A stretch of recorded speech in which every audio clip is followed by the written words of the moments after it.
Yeah. And then I went to eat the other night, and they're like, you see that gym right there? Bruce Springsteen works out there. There's these fucking restaurants down here from people from Staten Island that have relocated. Italians, they got everything here, Tim Dillon. Bagels down here. Yeah. You got Wawa, you got some tremendous pretzels. I'll blast one of those in olive oil at night when I'm stoned. Who the fuck eats a pretzel with olive oil? Uncle Joey, cocksuckers. So when you wake up in the morning, your shit, it comes out like a fucking missile out of your asshole.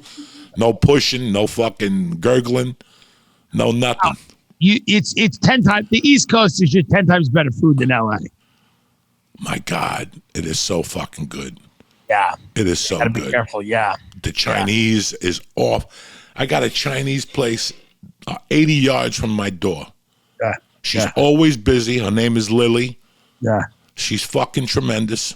Yeah. Every time you go down there, she gives you something for free. Right. Like if you order $20 worth, she throws in fucking cream cheese wontons or egg drop soup. Sure. It's a different fucking world, Tim Dillon. Tim, how long have you been doing comedy for now? I started in the fall of 2010. So the late summer, early fall, late August, I think August 25th might have been my first set in 2010. So 11 years. 11 years, yeah. Congratulations on all your success. At the 11-year mark, I was still getting buried at the fucking Comedy Store. Yeah. Well, it was a quick 11 years. It was an intense 11 years. But it was also looking at you guys. You guys were the blueprint. You guys had the blueprint, right? You and Joe and Segura and Bert and Theo. You guys had the blueprint of what to do and, do these shows and entertain people on the internet and get a fan base and then go out and entertain them live. It was like that blueprint was something that helped me dramatically. And I thank all of you guys. And then all of you guys being good to me and having me on the shows. It sped up that period of time. It made me, it made me aware of how difficult it was probably to start these things when there was no blueprint and you guys didn't know what these things were going to be. Rogan started it 2009 early. There was a lot of people starting this early when people were like, you're crazy. You're crazy doing shows online. You should be doing television. You should be doing movies. But a lot of you guys pioneering this stuff early allowed people like me to go, oh, this is the way to do it. This is the route. And then everything that's happened to me, I think was accelerated because of you guys, because I was able to follow in the footsteps of you guys. I got to be honest with you, Tim. I just watched Mark Maron. Yeah. I watched Joe Rogan. Yeah. I watched Ralphie May. Yeah. And I put that together. That was my, I looked up to Rogan. Like I said in one of the podcasts, he was like my lighthouse. Yeah. Like if I'd see him, I knew where I was at. Right. Right. And I saw Mark Maron do a great job with the podcast. And I just wanted to do something different. I always wanted to do radio, but I didn't want to do radio. Right. That style of radio. It's Joey Diaz here in the morning. I didn't like that shit. Yeah. I wanted to rap, I wanted to just talk to somebody on the radio.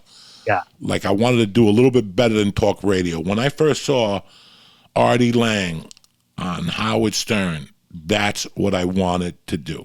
Yeah, that was perfect. For me, Artie Lang and Stern were the fucking blueprint. There was one particular show when Artie had the sunglasses on and he's fucked up from the night before, and I'm like, I want to go on there and tell cocaine stories the way Artie's telling stories about fucking heroin. Yeah. That was it for me. Artie was the Lenny Bruce of the microphone, in a studio. Right. He was very open with his life, copping, hookers, heroin, getting beat up by Artie Lang. I thank him for letting me know what to do on a podcast. Yeah. Which was tell your stories and tell the truth and don't hold nothing back. Right. That's what makes for good podcasting. With Rogan and those guys, it's intelligence. His thing was intelligence. I couldn't match his intelligence. Right. But I could fucking match stories. Yes. I grew up in Jersey. I had a great childhood. I had a horrible childhood, but I turned it into a great childhood with my stories. Yes. And that's what it was for me, basically just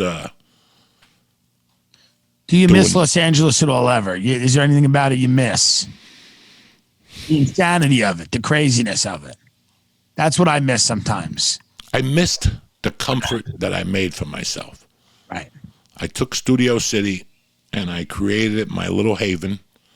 I had cryotherapy. I had my weed store there. I had my jiu-jitsu there. I had my weightlifting there. I pretty much made those restaurants my life. The Chinese place on Ventura, which is now closed because of COVID. The weed store, ice cream shop. There were a couple my life was too comfortable, Tim. Right. I don't know if I could explain that to you. I had this little world. My office was 2 blocks from my house. All my friends lived in the area. Lee, D'Agostino, Dean Del Rey. We were Bert Kreischer. We were all condensed in there. Felicia. So I miss that. Right. I don't miss getting lied to, getting approached with bullshit stories. Right. I don't miss any of that shit at all. I do miss. There's a few people I miss. There were some good fucking people out there. But there was also some pieces of shit out there. Like worse than what I did prison with. Yeah. Like people who come to you with a smile. They're worse than the cats I did time with. Right. Yeah, you're not kidding. They're pieces of shit compared to what I did time with. At least when you do time, you know where you stand, You had a great line about people in LA once. You said to me, you go, their minds aren't even their own. No. Which I thought was a brilliant way to say it. Their minds aren't even their own. Great. They sell their soul, and then they sell their mind. And you start acting like that, Tim, without knowing. Right. It's not their fault. Right. They're on a TV show. They're making $20,000 an episode. Right. They're fucking, this is the first time people come up to them and talk to them. Right. So they want to fit in, so they'll say whatever to fit the fucking, even of like current issues. Right. Like, oh, please save the black people. How many times have you had black people in your house? Right. Cut the fucking shit out. Right. When I go to your house and I see black people in the fucking backyard, I'm not talking about, a black dude that thinks he's white. I'm talking about Leon and fucking Boo Boo, and the cousins and the fucking dreadlocks. When I see them in your backyard, then come to me and talk about Black Lives Matter. Right. Until that time, you're just agreeing with everybody else. You see them at fucking parades. I care about black people. No, you don't. No, you don't. No, you don't give a fuck about black people. You went to one Michael Jackson concert, and that's it. I went to see Earth, Wind, and Fire. I've been black since I came from Cuba. You know what I'm saying? These motherfuckers will come to you, you got to stop with the black people and the No, because you're not fucking helping out. Right. The biggest thing about this pandemic to me was that you had to get your house straight. That was the number one rule I was taught. Get your house straight.